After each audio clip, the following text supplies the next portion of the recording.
Hey everybody, Chris van der Kerk here at Bluerhino Safaris. You haven't heard of me for a while. I'm a little bit busy, just back from Botswana and Central Kalahari, and next week on my way to the Namaqualand Flowers and then the Passes, and then to finish my year we're doing Zimbabwe in September. So quite busy populating also my 2025 calendar, also quite popular, quite busy already. But the one trip that I just realized I have not actually mentioned before was my Orange River top to bottom trip. It's a very nice trip. Somehow it feels like if I start my year and I don't do the Orange River, then something's out of place. We do the Orange River specifically in the time where we expect it to be in flood. So we expect the Grabes to be in flood, we expect the Gariep to overflow, the Van der Kloof to overflow. So we really do want that, although we can't guarantee it. We really do want to see that. And sometimes it throws us a little bit because the river is so flooded that there's certain areas that we have to avoid, and that's fine. We've done it before. It's not difficult. You just drive until you get to a road where you can't travel through, and you go around a mountain and do a few things to accommodate the flood. But generally speaking, we always have a good time when we do the Orange River trip.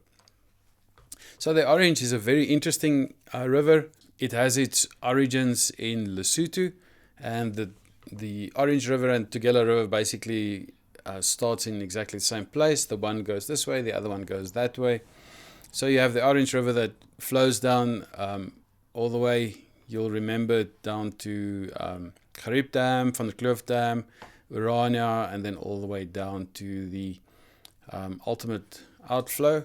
But while we are doing it, we also go through the Uppington Camus area where there's lovely Orange River wine available, Potstill brandies, those type of things. We go through the Pella area, Witbank, down on the Orange River on the Namakwa 4x4 Eco route, down to Fuelsdrift, all the way through until we ultimately get to the Richtersveld. We spend 2 nights there, just have a quick look in the park, and then the tour is finished.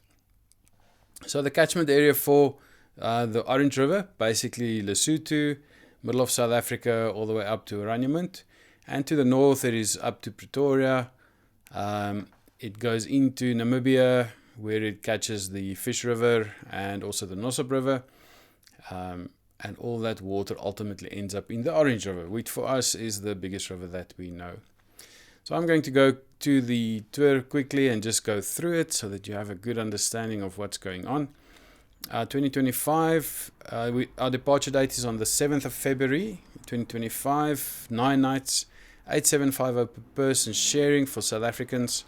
Non-South Africans pay a little bit more. And this is a picture of the Gariep Dam in full flood, and this was in, I think, 2021. So hope to see it again this year doing the same thing. Then if you click on read more, you can go to the page. It says the 10th. I'll change it to the 7th. I can't do the 10th because the caravan show at Gallagher Estate is coming up on the 21st of February, and if I do the 10th to the 20th, then it's just too early. I can't get to the show, so I had to change my date to the 7th. But I'll change that one. This is typically one of the campsites on tour that we use. Lovely green grass. Remember, it's a summer tour for South Africa, so green and warm and really a pleasant time to go through the park itself. But let's just go to the map and discuss the map so that you can understand exactly what we're doing. So we pick up the river as close as we can to the Lesotho border. And we sleep our first night in the Free State. We meet there, we sleep there the first night. Then the next day we start following the river, and we stay as close to the river as we can. Either left bank, right bank, gravel road, tar road, doesn't really matter. It's really pretty roads to go all the way down. We go all the way down Gariep Dam, Van Kloof Dam, sleep for the night. And then the next day we go through Orania. And we stop there for brunch. If you've never been to Orania, it's a great little dorpie. It's a typical South African little dorpie. And all the things you've heard before might change if you go there yourself. We see the Cook-Sister Monument, and we go up to the Koppie, and I give you the history of Orania and where it comes from and all of that stuff. So I'll tell you about all of that. And then we go up to Mukala. Mukala National Park is also known as the Endangered Species Park. So they have roan antelope, they have rhino, all of those things there. And what I do at Mukala, they only have 6 campsites all next to each other. I book all 6 campsites for my group. So whether we're 10 people or 12 people or whatever, I book all of those campsites. And we have the whole campsite for ourselves. So we have a nice campfire in the evening. We can braai and have a good kuier and just really enjoy Mukala National Park. The next morning, in the afternoon, we can go for a little game drive, see what we can see. Otherwise, just chill at the campsite because it's just us. There's nobody else at Mukala at the campsite. I book out the whole campsite for the night. Then from there, we go down to the confluence where the Vaal and the Orange join. The Vaal, the biggest contributory to the Orange River. And then ultimately, we follow the river down there all the way until we get to Uppington.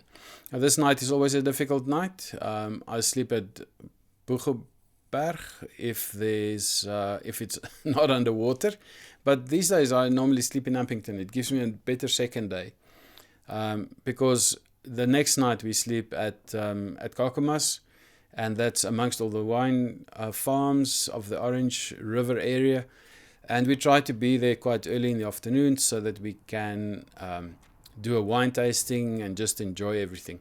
And to do that, it's nice to do the Ochrabis Falls in the morning. And that's why I try to sleep in Uppington so that we can do the Ochrabis Falls and then come back for the wine tasting in the afternoon.